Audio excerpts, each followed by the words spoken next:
মানুষের কতটা ক্রিয়েটিভিটি বুদ্ধি থাকলে এই রকম চমৎকার একটা সিঁড়ি তৈরি করতে পারে। দেখুন এত চমৎকার একটা সিঁড়ি, ফোল্ডিং সিঁড়ি। এই সিঁড়িটাকে নিচে নামানো যাচ্ছে, আবার ফোল্ডিং করে উপরে রাখাও যাচ্ছে। দর্শক, আজকের ভিডিওতে আমি আপনাদেরকে এমনই কিছু ক্রিয়েটিভ বুদ্ধিমান মানুষের কাজকর্মগুলো দেখাবো যেগুলো দেখে অবাক হয়ে যাবেন আপনারা। যেমন এই বাড়িটাকে দেখুন, 3টা ফ্লোরই চমৎকারভাবে এইদিকে ওইদিকে রিমুভ হচ্ছে। দারুণ, পুরো বাড়িটাই কিন্তু এইদিকে ওদিকে সরানো যাবে। কতটা ক্রিয়েটিভ চিন্তাভাবনা থেকে এই ধরনের একটা বাড়ি তৈরি করতে পারে মানুষ। দেখুন এই পুরো ফ্লোরটি কিন্তু সরে যাচ্ছে।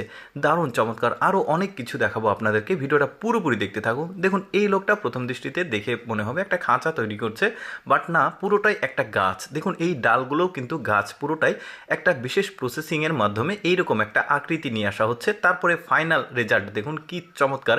এই গাছটা উপরে ফুল ধরেছে, পুরোটাই কিন্তু গাছ, এটা কোনোটাই খাঁচা না। দারুণ একটা ক্রিয়েটিভ চিন্তাভাবনা। তারপরে এটা দেখুন একটা ছবি আঁকিয়েছে, আর নিচের অংশটা গাছ লাগিয়েছে সবুজ, ওপরে ফুলের গাছ লাগিয়ে চুল তৈরি করেছে।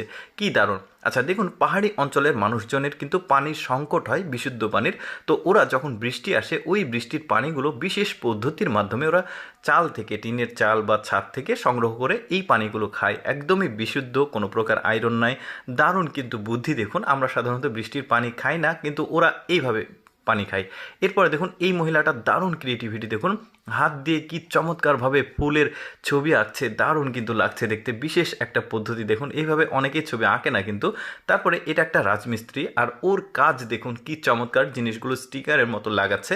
যখন লাগানো কমপ্লিট হয়ে যাবে আপনারা বুঝতে পারবেন যে এই জিনিসটা কত চমৎকার লাগছে। এটা কিন্তু ওয়াশরুম, আর ওয়াশরুমের এই যে এই লাগানোর পর উপরে বিশেষ সাদা সিমেন্ট দিয়েছে। এবার দেখুন কি চমৎকার লাগছে ডিজাইনটা, দারুণ। তারপরে এরা দেখুন এটা কাঠের ডিজাইন করছে একটা স্প্রে দিয়ে। এটা একটা বিশেষ পদার্থ, তো এই স্প্রেটা দিলে কিন্তু কাঠ মনে হচ্ছে যে কাঠের কোনো টাইলস এখানে বসানো আছে।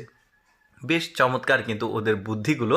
এরপরে এটা দেখুন বিশেষ একটা বুদ্ধিতে এই চেয়ারটা তৈরি করেছে। এটা টুল হয়ে যাবে, আবার চেয়ার হয়ে যাবে। আবার আরেকটা চেয়ার দেখাই, দেখুন এটা একটা ফোল্ডিং চেয়ার। কি চমৎকার বুদ্ধি খাটিয়ে জিনিসটাকে তৈরি করেছে, আমার কিন্তু বেশ চমৎকার লেগেছে। আরও কিছু দেখাবো আপনাদেরকে। দেখুন এই লোকটা এমন একটা বুদ্ধি খাটিয়ে এই জিনিসটাকে তৈরি করেছে। এটার উপর উঠে জাস্ট চাপ দিলে এটা কিন্তু সামনে চলে যাচ্ছে, কিন্তু ডুবছে না। আবার সে কিন্তু ঘুরে এখানে চলে আসবে। দেখুন পানির মধ্যে দিয়ে কি চমৎকারভাবে যাচ্ছে, কোনো যন্ত্র নাই, কোনো ইলেকট্রনিক্স ডিভাইস নাই। দারুণ কিন্তু। এদের দেখুন ঠেলে নিয়ে যাচ্ছে।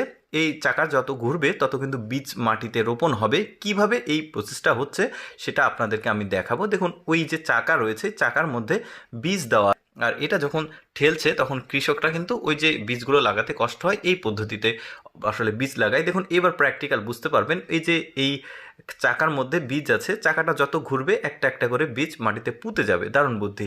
দর্শক, আমি সবসময় চেষ্টা করি আপনাদের সামনে অজানা তথ্যমূলক ভিডিওগুলো উপস্থাপন করতে, যেগুলো দেখার সুযোগ মানুষের কম হয়। এইরকম ভিডিও দেখতে প্রতিদিন যদি ভালো লাগে আমাদের লেটস গো ফেসবুক পেজটি ফলো রাখুন। এই ভিডিওটি কেমন লাগলো কমেন্ট করে